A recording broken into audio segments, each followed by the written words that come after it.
What is going on, guys? Welcome back to another Monday night edition of our DFS breakdown here at Fantasy Sports Insight. This is Hold the Door DFS.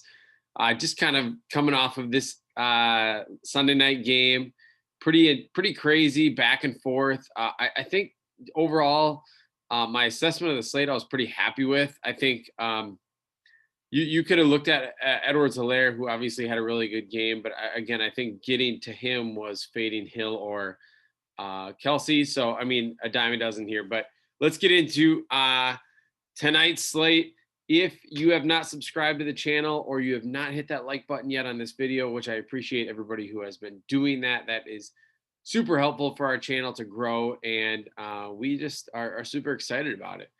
We get on here, we are pumped to share this stuff with you. We have the Tampa Bay Buccaneers and the Rams here. My initial feeling on this slate is that it feels almost the exact opposite of how I felt from the Kansas City game. I walked away from the Kansas City game or this slate after I did my breakdown, talked about it.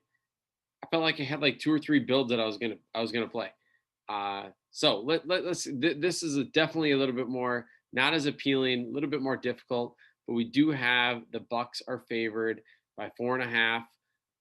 We're looking at about 10 points less of an over/under from the game that we had tonight. So we definitely expect some more defense to be played, and we know there are some really good defenses here between the Bucs and the Rams. So let's get into our builds. Off the top, let's talk about Tampa Bay here. Tom Brady's still going to be the most popular player on this entire slate, mainly due to the fact that there's nobody else below him that really just like pops. Now, I think Mike Evans, people will go to him because of his game logs, but remember that he is playing against Jalen Ramsey here. So, and if you just look statistically at what he has done to his opponents, it just doesn't make a lot of sense to force him in here. I assume that he'll be shadowed by him. So he locked down Metcalf the week before. I don't know. Not somebody I'm going to. He's kind of one of my fades on the slate, but I hope people flock to him based on his game logs recently. So Tom Brady off the top. Mike Evans, I'm not so excited about. Ronald Jones. So he fumbles the week before, doesn't play that much. Comes out, has like a 95-yard touchdown run, 23 carries, 192 yards. I mean, I don't know what to make of this kind of stuff. He was 5,800 in the last Showdown slate, because they basically have a Showdown slate for every game now. But it's just, I don't know. I mean, 8,800, I think, the Rams have a good defense, but I think this might be a decision point a lot of people are at. Maybe you don't. I still feel like there's too much of an implied risk of him fumbling, of him splitting, to pay 8,800. But I can understand that you don't love a lot of the other things around it. So we'll get to that next. But then we have Godwin and we have Antonio Brown. I loved the way Antonio Brown was utilized in the last game. 8 targets. 7 catches, give him the ball in the slot, let him run, or short passes, whatever. I think that is going to be a trend moving forward, especially in a game where we're worried about Evans. I think Godwin and Brown are my 2 favorite receivers to pair with Brady, and I really like Antonio Brown here. I think it's just going to be a matter of time before we see one of those ceiling games from him. Because he obviously was definitely more involved in the offense in this last game than he was the first one. So I like Godwin and Brown quite a bit. I love Gronkowski here. The touchdown equity is real with him. I mean, you can actually statistically look at him and his targets he's getting in the red zone, vice versa. I don't know. I like Gronk. I definitely think his target volume is going to shrink down a little bit just due to Antonio Brown being there. But I do think that he does have touchdown equity. I would rather get to Antonio Brown or Godwin over Gronk, but I think you can make a case for getting Gronk into your lineups. Moving down here for Tampa Bay. Sorry, I should just sort through Tampa Bay instead of scrolling like that.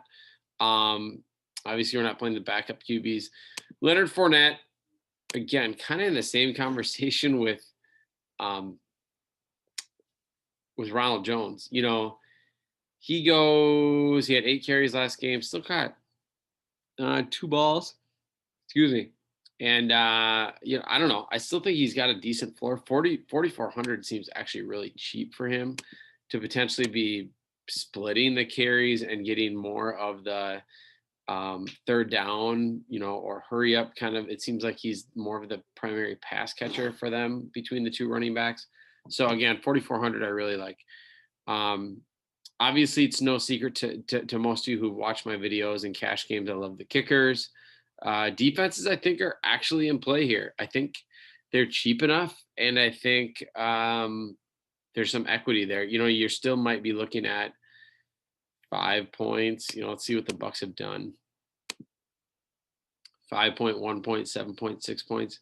I mean, it's not that great. I mean, I still prefer kickers, but I'm just saying they're cheap enough and the defenses are good enough. Value on this slate, I'll get to in a second too, but you know, Cameron Brate, I think, is maybe viable. He had 3 catches and a touchdown last week, but he can definitely go and be a complete no-show too. So, all right.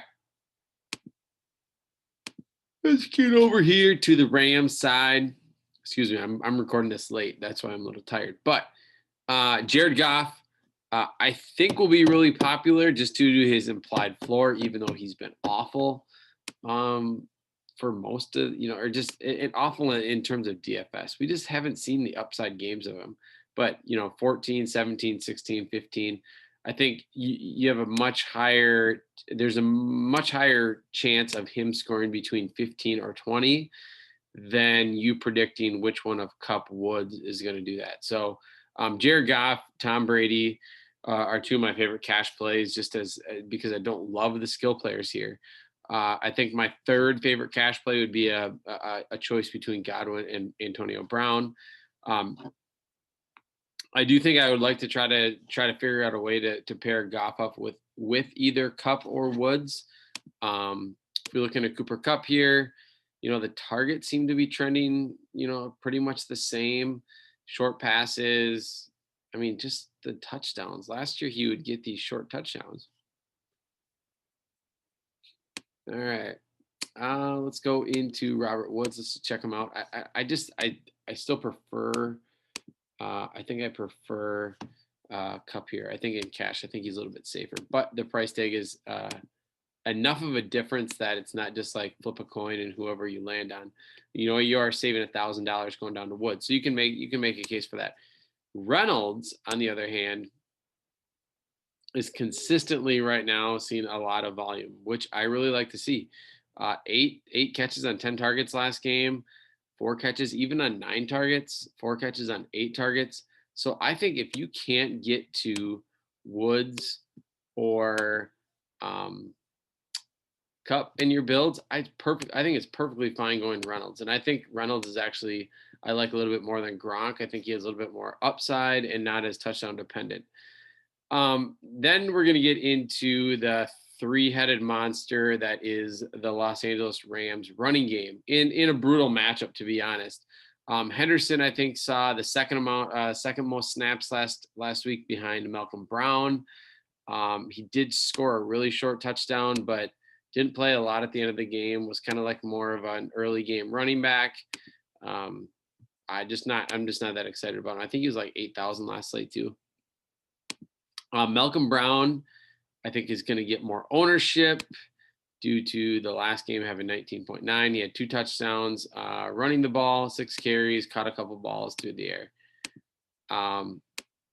Yeah, I think Cam Akers at 2,800 maybe will be the best value. You know, it's hard to say there's a lot of really good value here. He had 10 carries last game. He's 2,800. Would I prefer a kicker?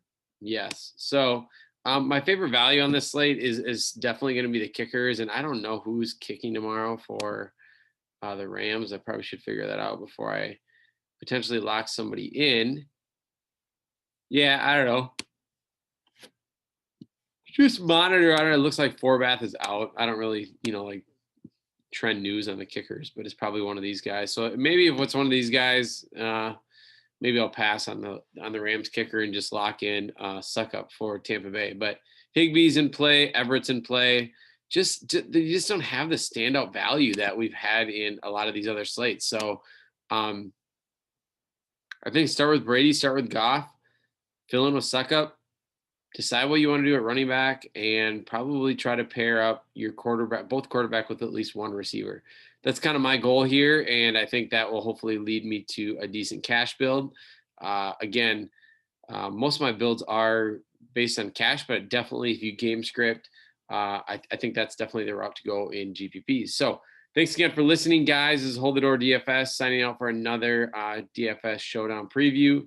Hopefully you are subscribed to that channel and keep tuning into more of our DFS content. Thanks a lot.